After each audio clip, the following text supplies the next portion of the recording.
ഗണേഷ് കുമാറിന്റെ രണ്ടാം ഭാര്യ ബിന്ദു മേനോൻ അദ്ദേഹത്തിന്റെ അവിഹിത ബന്ധം കയ്യോടെ പിടികൂടിയിരിക്കുകയാണ്. ഈ വാർത്തകളാണ് ഇപ്പോൾ രാഷ്ട്രീയ കേരളം ചർച്ച ചെയ്തുകൊണ്ടിരിക്കുന്നത്. മറ്റൊരു പെണ്ണുകേസ് കൂടി വന്നു ചേർന്നിരിക്കുന്നു. അതും സംസ്ഥാനത്തെ ഗതാഗത മന്ത്രിയുടെ പേരിൽ. പാലക്കാട് MLA രാഹുൽ മാങ്കൂട്ടത്തിന് നേരെ വന്ന ആരോപണങ്ങൾ കൊട്ടിഘോഷിച്ച് ആഘോഷിച്ച മാധ്യമങ്ങൾ ഇതിനെ ഗൗനിക്കുന്നത് പോലുമില്ല. മറ്റു പല രാഷ്ട്രീയ വിവാദങ്ങളിലും കാണിക്കുന്ന ആവേശം ഈ വിഷയത്തിൽ പ്രമുഖ മാധ്യമങ്ങൾ കാണിക്കുന്നില്ലെന്നും വാർത്തകൾ മൂടിവെക്കാൻ ശ്രമിക്കുകയാണെന്നും ഇതിൽ നിന്നും വ്യക്തമാണ്. എന്നാൽ കോൺഗ്രസ് ഈ വിഷയത്തെ അങ്ങനെ നിസ്സാരമായി വിട്ടുകളയാൻ ഉദ്ദേശിച്ചിട്ടില്ല.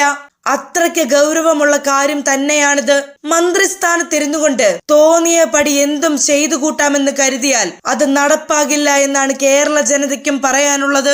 മഹിളാ കോൺഗ്രസ് ഈ വിഷയത്തിൽ ശക്തമായി പ്രതിഷേധിക്കുന്നുണ്ട്. ഗണേഷ് കുമാറിനെ മന്ത്രിസഭയിൽ നിന്ന് പുറത്താക്കാൻ മുഖ്യമന്ത്രി തയ്യാറാകണമെന്ന് അവർ ആവശ്യപ്പെടുന്നു. കേരളത്തിലെ സ്ത്രീകൾക്ക് ഈ ഭരണം കണ്ണീർക്കാലമാണെന്നും അവർ പറയുന്നുണ്ട്.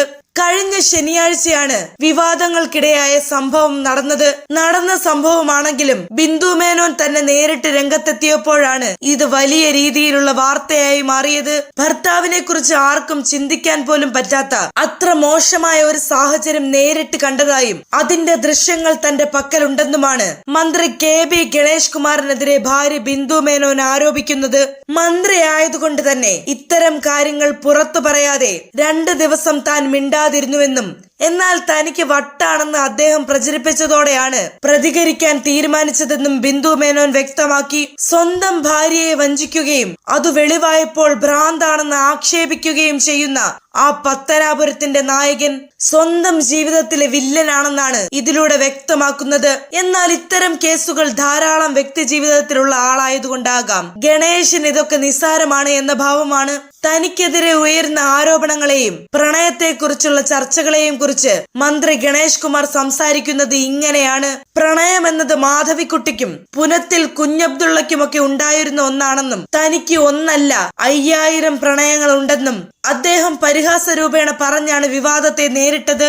രാഷ്ട്രീയ എതിരാളികൾ ഇത്തരം കഥകൾ നേരത്തെയും പ്രചരിപ്പിച്ചിട്ടുണ്ടെന്നും പത്തനാപുരത്തെ വോട്ടർമാർക്കിടയിൽ ഇതിന് പ്രസക്തിയില്ലെന്നും തുടർന്ന് വാദിക്കുകയാണ് ഗണേഷ് കുമാർ. എന്നാൽ ഇവിടെ നമ്മൾ കാണേണ്ടുന്ന മറ്റൊരാളുണ്ട്, രാഹുൽ മാങ്കൂട്ടം. തന്റെ രാഷ്ട്രീയ ജീവിതത്തിന്റെ പീക്കിലെത്തി നിൽക്കുമ്പോഴാണ് രാഹുലിനെ ഉന്നം വെച്ച് CPM നായാട്ടിനിറങ്ങിയത്. തുടരെ വന്ന കേസുകളെയും ആരോപണങ്ങളെയും നേരിട്ട് തകർന്നുപോയ ആ ചെറുപ്പക്കാരൻ ഇപ്പോൾ ഈ വാർത്തയോട് പ്രതികരിക്കുന്നത് ഗണേഷ് കുമാറിന്റെ പ്രതികരണം തന്നെ ഫേസ്ബുക്കിൽ പങ്കുവെച്ചുകൊണ്ടാണ്. ഇപ്പോഴേ ഇങ്ങനെ ഇമോഷണൽ ആകല്ലേ ഗണേശൻ മന്ത്രി എന്ന ക്യാപ്ഷനോട് കൂടിയാണ് മാങ്കൂട്ടം ആ വീഡിയോ പങ്കുവെച്ചത്. രാഹുൽ മാങ്കൂട്ടത്തിന്റെ പരിഹാസ വാക്കുകൾക്ക് മാസങ്ങളോളം ഉറക്കം നഷ്ടപ്പെട്ട ഒരു മനുഷ്യന്റെ പ്രതികാര ശബ്ദവും ഒളിഞ്ഞു കിടപ്പുണ്ട്. ഗണേശന്റെ ആ പ്രതികരണം ഒന്ന് കണ്ടു നോക്കാം. പ്രശ്നങ്ങൾ അത് പുറത്തേക്കിട്ട് വലിയ ചർച്ചകൾക്ക് വഴി ശ്രമിക്കുകയാണ്. അല്ല, എന്തിനാ ഈ മനസ്സിലാകുന്ന ഒരാളെ വ്യക്തിപരമായ കാര്യവും രാഷ്ട്രീയം തമ്മിൽ എന്ത് ബന്ധം? ഒരാൾ മദ്യപിക്കുന്നു രാഷ്ട്രീയം അയാളുടെ സൗകര്യമില്ലയോ? അത് പിന്നെ മറ്റേ ആളെ കുറിച്ച് പറഞ്ഞ കാര്യം എന്റെ അടുത്ത് മറ്റേ IVF നടത്തുന്ന കടകളിലെ ആ പാലക്കാട് ഭാഗത്തുള്ള എല്ലാ IVF നടത്തുന്ന സ്ഥാപനങ്ങളും അടച്ചു. കാരണം ഇദ്ദേഹം വന്നോടി പിന്നെ ഇദ്ദേഹം നോക്കിക്കോളും. ഈ അബോർഷൻ നടത്തുന്ന സ്ഥാപനങ്ങളും അടച്ചു. അയാളാണോ എന്നെ കുറിച്ച് അഭിപ്രായം പറയുന്നത്? രണ്ടും അടച്ചു. സത്യമല്ലേ? ഡോക്ടർമാർക്ക് പണിയില്ലാതായി. രണ്ടും അവരെ ഏറ്റെടുത്തു. അത്തരം ആളുകളാണോ ഇതിനകത്ത് അഭിപ്രായം പറയുന്നത്? അവർക്ക് വേണ്ടി കുഴലുവാൻ നടക്കുന്നവന്മാരല്ലേ അത് അഭിപ്രായം പറയാം? ഓ പിന്നെന്താ, അതിനെന്താ, നമ്മൾ രാഷ്ട്രീയമായിട്ടങ്ങ് നേരിടും.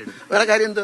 വാർത്താ സമ്മേളനം വിളിച്ചാൽ നിങ്ങൾ വാർത്ത കൊടുക്കും, അത് കാണും. ചിലര് വിശ്വസിക്കും, ചിലര് വിശ്വസിക്കത്തില്ല. എന്റെ വോട്ട് കൂടും. നിങ്ങൾക്കൊരു സംശയം വേണ്ട. പത്തനാപുരത്തുകാർക്ക് എന്നെ അറിയാം. 25 കൊല്ലമായിട്ട് എന്നെ അറിയാം. എന്റെ എക്സ്റേ വരെ അവർക്കറിയാം. ഞാൻ എന്ത് ചെയ്യും, ഞാൻ ഇവരോടൊക്കെ എത്ര സ്നേഹത്തോടെയാണ് പെരുമാറുന്നത് അവരോട് ചോദിക്കും. ഞാനങ്ങ് പോയി കഴിഞ്ഞാൽ അവരോട് ചോദിക്കും ഞാൻ എത്ര സ്നേഹത്തോടെ പെരുമാറും. അവരെ ഓരോരുത്തരുടെയും വ്യക്തിപരമായ കാര്യങ്ങൾ ഇടപെടുന്നവനാണ്.